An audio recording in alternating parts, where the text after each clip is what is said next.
Hey, allez, salut tout le monde et bienvenue pour cette nouvelle Starship Update.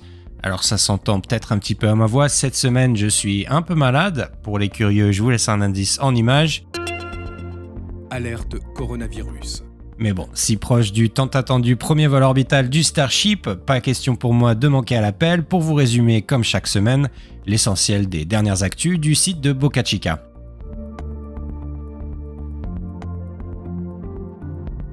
Allez, c'est parti pour ce 71e épisode, et comme souvent, je vous propose de commencer notre visite de la Starbase sur le site de lancement, le fameux étage 0 du Starship.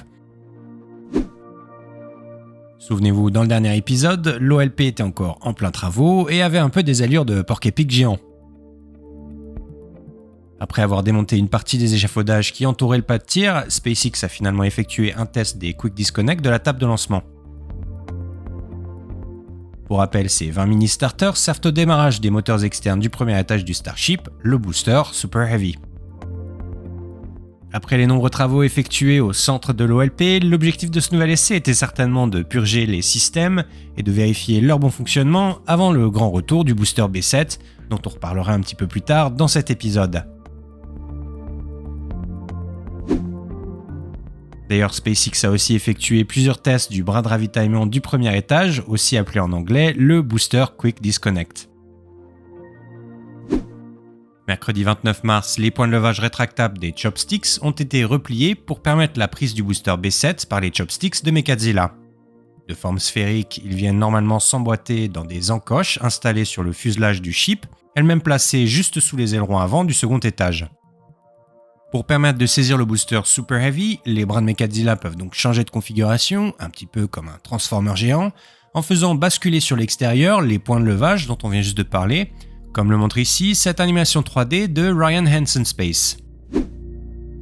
Quelques instants plus tard, les bras de la tour de lancement ont été hissés à mi-hauteur pour se mettre en place au niveau des grid fins du booster, perchés à plus de 70 mètres de hauteur. Dans la foulée, les SPMT positionnés sous le support de transport du P7 sont venus placer le premier étage entre les bras de Mechazilla.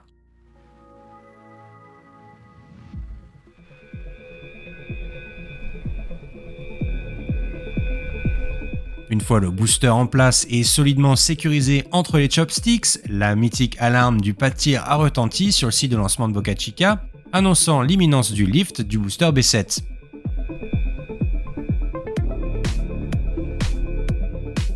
Quelques instants plus tard, le treuil de la tour de lancement est passé à l'action pour lever le prototype de 9 mètres de large et 69 mètres de haut sur le pas de tir orbital du Starship.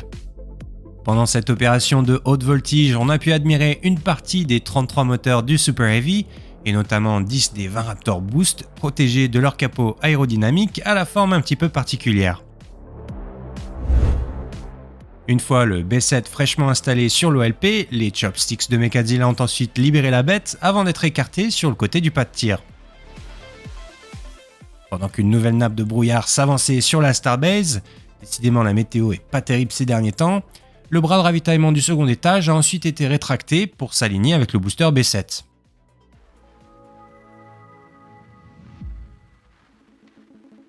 Vous vous en doutez, avant de pouvoir assister au premier décollage du Starship, il nous manque encore un ingrédient essentiel et pas des moindres, notre bon vieux Ship 24. 2 jours seulement après la mise en place du booster B7 sur le pas de tir, 2 remorques autopropulsées, les fameux SPMT, ont été mises en place sous le prototype S24, toujours parqués dans le Rocket Garden.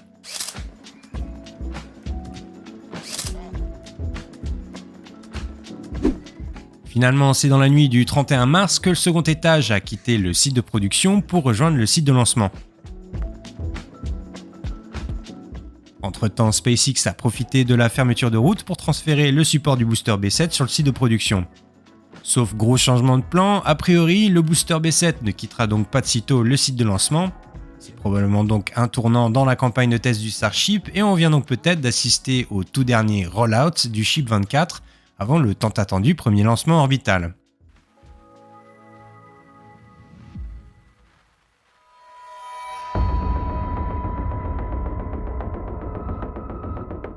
Imaginez un instant, c'est le matin à Boca Chica, le soleil vient de se lever sur la Starbase et le Starship attend patiemment son heure de gloire.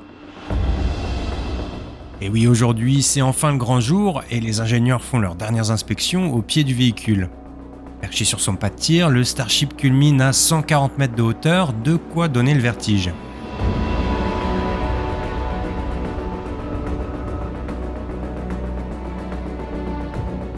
Quelques heures après l'évacuation du pas de tir, les pompes de la ferme à ergol s'activent et le véhicule commence à remplir ses réservoirs avec pas moins de 4600 tonnes d'oxygène et de méthane liquide. 5, 4, 3, 2. Imaginez un petit peu les 33 moteurs s'allumer, les caméras vibrer, la fumée envahir tout le pas de tir et le Starship enfin décoller de l'OLP. Et oui, c'est avec un immense plaisir et quelques frissons, je dois l'avouer, que je tiens à remercier Ryan Ansel Space et son équipe pour leur travail extraordinaire. Ils viennent de publier un superbe court-métrage de 20 minutes, un magnifique hommage à tous ces hommes et ces femmes qui travaillent jour et nuit pour nous faire rêver. Sans le travail exceptionnel de ces graphistes, vous vous en doutez sûrement, nos petits rendez-vous hebdomadaires ne seraient pas les mêmes. Alors pour les remercier, n'hésitez pas, ça me ferait vraiment plaisir si vous preniez le temps de savourer cette vidéo au complet sur leur chaîne, avant bien sûr de liker, de vous abonner et de partager. Alors puisque c'est le moment des remerciements, j'en profite aussi pour passer un petit coucou à Mathis, un graphiste de talent made in France et auteur du compte Actu SpaceX. Et oui, lui aussi vous prépare une petite surprise qui, à mon avis, risque fortement de vous plaire et à laquelle j'ai eu la chance en plus de participer, notamment aux côtés d'Hugo Luzard et de Félix de la chaîne What About It. Alors si c'est pas déjà fait, s'il vous plaît, allez le suivre sur Twitter et abonnez-vous à sa chaîne YouTube. Comme d'habitude, vous retrouverez tous les liens à l'écran et dans la description de cet épisode. Entre-temps, figurez-vous que SpaceX a eux aussi sorti de nouvelles animations. Ça faisait longtemps qu'on attendait une mise à jour de leur site internet, la dernière remonte quand même à 2019, et c'est enfin chose faite.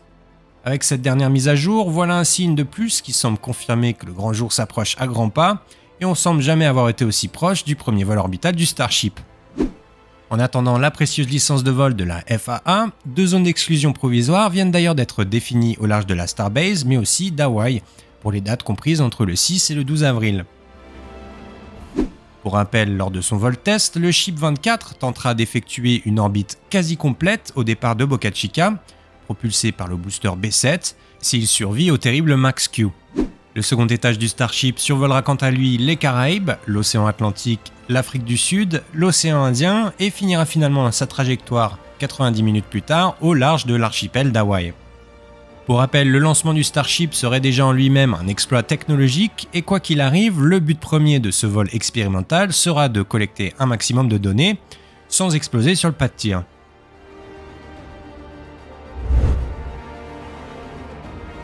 Stage separation confirmed.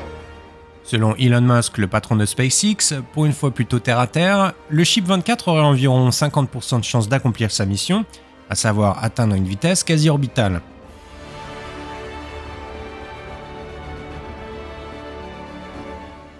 Vous me direz ce que vous en pensez en commentaire, mais à mon avis, ça serait un véritable miracle si le prototype réussit à se poser intact dans le Pacifique.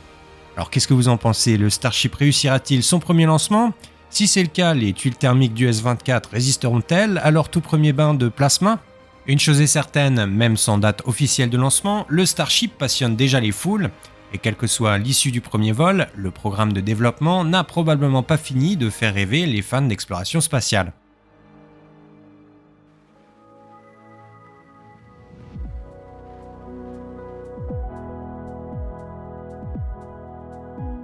Puisqu'on parle d'exploration spatiale, sachez aussi que l'entreprise Astrolab Space vient de conclure un accord avec SpaceX pour lancer le rover Flex et le déposer à la surface de notre satellite naturel d'ici 3 ans. Si je vous en parle, vous l'aurez deviné, c'est bien sûr que le Starship servira de système de livraison pour cette mission. Conçu par le groupe monégasque Venturi et le constructeur américain Astrolab, le 4x4 lunaire modulable pourra également servir de rover non pressurisé pour un équipage de 2 astronautes, conformément aux exigences de la NASA. Le cahier des charges est d'ailleurs plutôt bien fourni, vous allez le voir. En effet, le rover Flex devra être fiable sur le très long terme, soutenir des températures comprises entre -90 et -230 degrés Celsius, résister aux radiations et opérer pendant 15 jours dans l'obscurité totale du pôle sud de la Lune.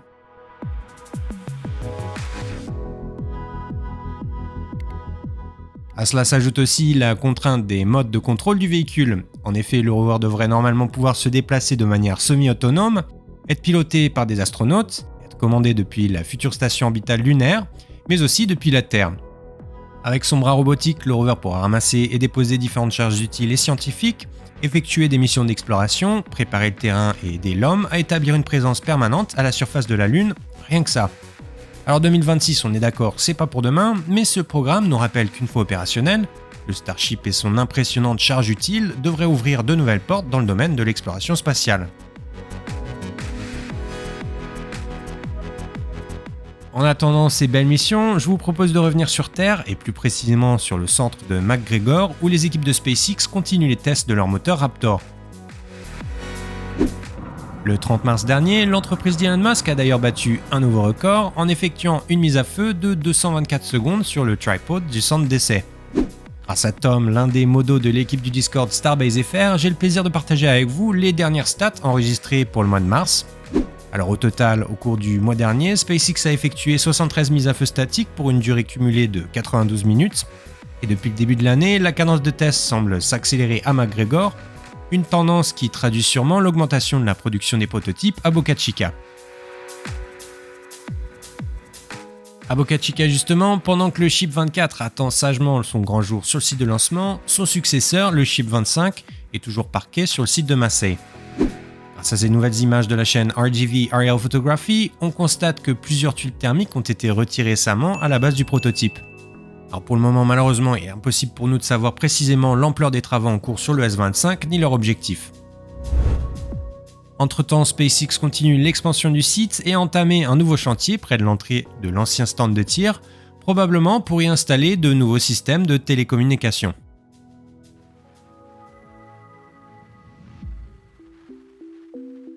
De retour à la Starbase, on passe maintenant aux nouvelles du Ship 26, le second étage sans bouclier thermique, sans porte-cargo et sans aileron. Depuis le dernier épisode, le prototype est toujours perché sur le support spécial assemblé par SpaceX devant le Rocket Garden. Le 29 mars dernier, quelques jours après la sortie du dernier épisode, un nouveau moteur Raptor Vacuum a été livré sur le site de production. Pour rappel, chaque ship, c'est-à-dire le second étage du Starship, sera équipé de 6 moteurs Raptor, dont 3 moteurs dits atmosphériques, notés RC. Les moteurs dits Vacuum, notés AirVac, ont quant à eux de larges tuyères fixes et sont optimisés pour propulser le second étage du Starship dans le vide spatial. 2 jours à peine après l'installation des 3 Raptor Vacuum, le premier moteur central a été aperçu au pied du Ship 26. Effet intéressant à noter, le S26 serait le tout premier modèle de second étage équipé d'un Thrust Vector Control électrique. Autrement dit, les tuyères des 3 moteurs centraux seront actionnées par des moteurs électriques, là où les anciens modèles utilisaient un système hydraulique. Au moment où je prépare cet épisode, il manquerait encore un moteur RC pour compléter la construction du Ship 26. Et si tout se passe comme prévu, le prototype qui a déjà effectué 2 tests de pressurisation à l'azote pourrait donc bientôt entamer une campagne de mise à feu statique dans les prochains jours.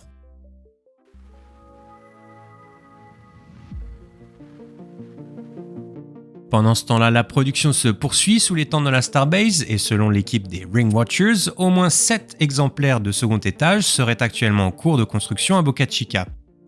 Du côté du High Bay, le Ship 27 est terminé et l'assemblage de son successeur, le Ship 28, avance rapidement.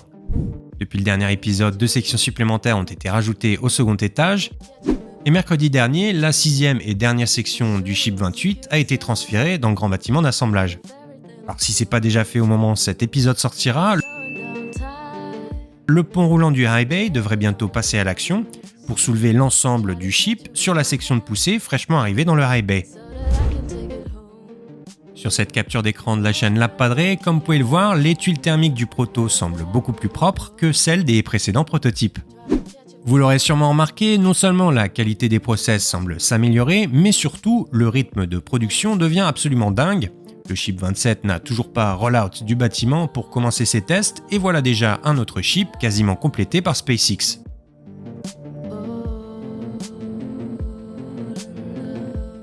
Pendant ce temps-là, toujours sur le site de production, le travail continue dans le Mega Bay pour assembler les prochains boosters Super Heavy. Pour rappel, SpaceX a déjà construit 2 modèles pour succéder au prototype B7, actuellement sur le site de lancement. Il y a d'abord le B9 qui vient de recevoir ses moteurs et qui a déjà effectué 2 tests de pressurisation cryogénique. Enfin le B10 dont le fuselage a été assemblé le 22 mars dernier est lui aussi quasiment terminé. D'après les observations des Ring Watchers, au moins 5 modèles supplémentaires de premier étage seraient en construction dans les usines de la Starbase. Le plus avancé, le prototype B11, a vu son réservoir d'oxygène grandir de 2 sections supplémentaires cette semaine. SpaceX devrait bientôt rajouter la section de poussée pour compléter le réservoir inférieur du booster, avant d'entamer l'empilement des 4 sections qui composent le réservoir de méthane. Entre-temps, les ouvriers continuent la mise en place des fondations du nouveau bâtiment d'assemblage vertical, mais malheureusement la météo n'était pas de notre côté et RGV n'a pas pu prendre de nouvelles photos aériennes du chantier.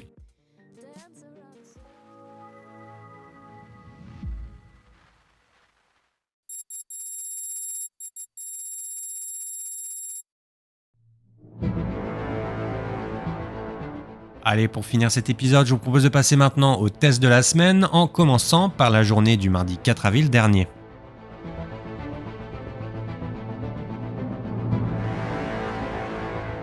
Vers 6h30 heure locale, les ingénieurs de SpaceX ont entamé les festivités en testant le système anti-incendie FireX de la table de lancement du Starship. Une heure plus tard, les chopsticks de la tour Mekadzilla ont été mis en place et l'accès au site de lancement a été bouclé en vue d'une nouvelle journée de test du Super Heavy B7. Une fois les bras de la tour placés à hauteur du booster, SpaceX a ensuite effectué quelques essais des grid fins avant de déclencher une nouvelle fois le système FireX de l'OLP. Vers 10h30 heure locale, la ferme à Argol du pad tir orbital s'est mise en route et SpaceX a soumis le B7 à un nouveau test de pressurisation cryogénique, le 5e depuis la sortie d'usine du prototype. Pour rappel, le candidat au premier vol orbital, qui a déjà quelques kilomètres au compteur, on va pas se mentir, a déjà effectué 7 mises à feu statiques et 11 spin prime. Sur ces images capturées lors du dernier test, on devine la glace se détacher de la surface des réservoirs du booster complètement remplis de liquide cryogénique. 4 heures après le début des tests, les réservoirs ont ensuite été vidangés et le travail a pu reprendre sur le pad tir orbital du Starship. Sur l'OLP, comme on peut le deviner sur ces images de Starship Gazer, les équipes de la Starbase ont retiré les 2 stabilisateurs qui servent habituellement à aligner le booster lors de la mise en place sur la table de lancement. Pour rappel, ces 2 extensions sont équipées de pions de centrage et viennent s'emboîter de part et d'autre du fuselage pour guider le premier étage lors de sa mise en place par les chopsticks. Selon toute vraisemblance, la prochaine fois que le prototype quittera le pad tir, ça devrait donc être à la force de ses 33 moteurs Raptor. Voilà donc un élément de plus qui semble confirmer l'imminence du premier test orbital du Starship.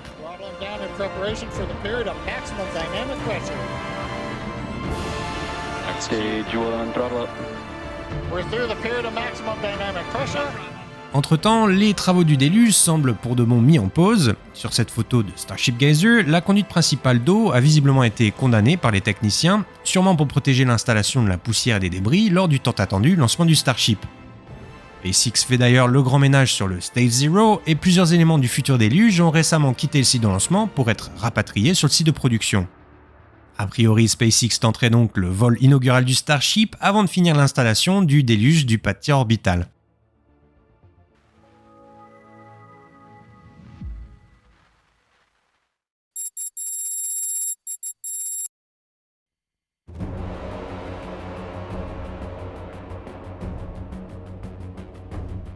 Et oui les amis, le grand jour approche enfin, SpaceX vient d'assembler le Starship sur son pas de tir, et une fois de plus, la fiction rejoint la réalité à Boca Chica. Vous l'aurez compris, la première tentative de vol orbital semble plus proche que jamais, et à cette occasion, Elon Musk vient de nous gâter en publiant ces images spectaculaires du dernier assemblage du prototype B7 et du Ship 24. Et oui, mardi dernier, après avoir placé le Ship 24 entre les bras de la tour de lancement, SpaceX a tenté une première fois l'assemblage du Ship sur le booster B7. L'opération de levage a finalement été annulée, une première depuis la mise en service de Mekadzilla. À quelques jours du premier lancement, avec tous les regards braqués sur le pas de tir, on imagine bien le stress monter dans la salle de contrôle.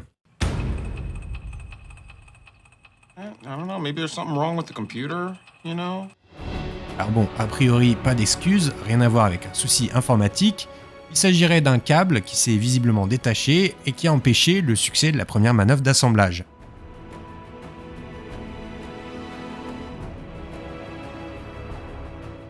Malheureusement, les ingénieurs ont de nouveau eu quelques soucis, cette fois-ci pour aligner le ship et le booster.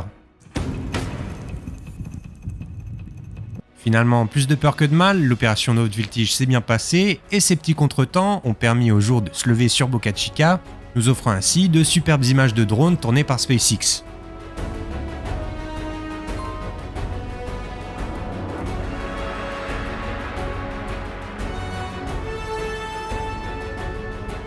Quelques instants plus tard, les ingénieurs ont ensuite finalisé la manœuvre en connectant le bras de ravitaillement du ship, le second étage du Starship. Un petit peu plus bas, sur l'OLP, les ouvriers ont remplacé ces trappes d'accès sur le capot du booster du Quick Disconnect, le bras cryogénique cette fois-ci chargé de remplir les réservoirs du premier étage. Vers 15h30 heure locale, SpaceX a aussi effectué un test de déconnexion du Quick Disconnect du ship, à vitesse réelle comme on peut le voir ici sur ces images. Vous l'aurez compris, le retour du B7 et du Ship 24 marque donc le début de ce qui devrait être la toute dernière campagne de test du duo, avant le tant attendu premier vol orbital. Sur la toile, comme vous pouvez l'imaginer, la communauté bouillonne d'impatience, et c'est un petit peu la course à celui qui devinera en premier la fameuse date de lancement. Pour le moment, les différentes sources et indices se contredisent parfois sur la toile, je préfère donc patienter sagement avant de partager avec vous une annonce officielle de la part de SpaceX. D'ici là, l'entreprise d'Elon Musk pourrait refaire une nouvelle répétition générale, aussi appelée Wet Dress Rehearsal, avant de désempiler le Ship 24 une dernière fois pour permettre l'armement du FTS, le fameux système de destruction du second étage.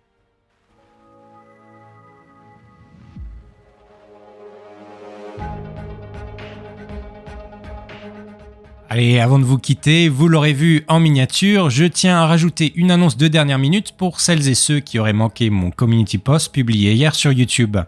Et oui, figurez-vous que pendant que je commençais le montage hier soir de cet épisode, qui était déjà assez épique à mon goût, SpaceX a enfin annoncé une possible date de lancement pour le Starship. Après 70 épisodes, je vous avoue que ça me fait un petit quelque chose de penser qu'on est si proche du premier essai orbital du Starship.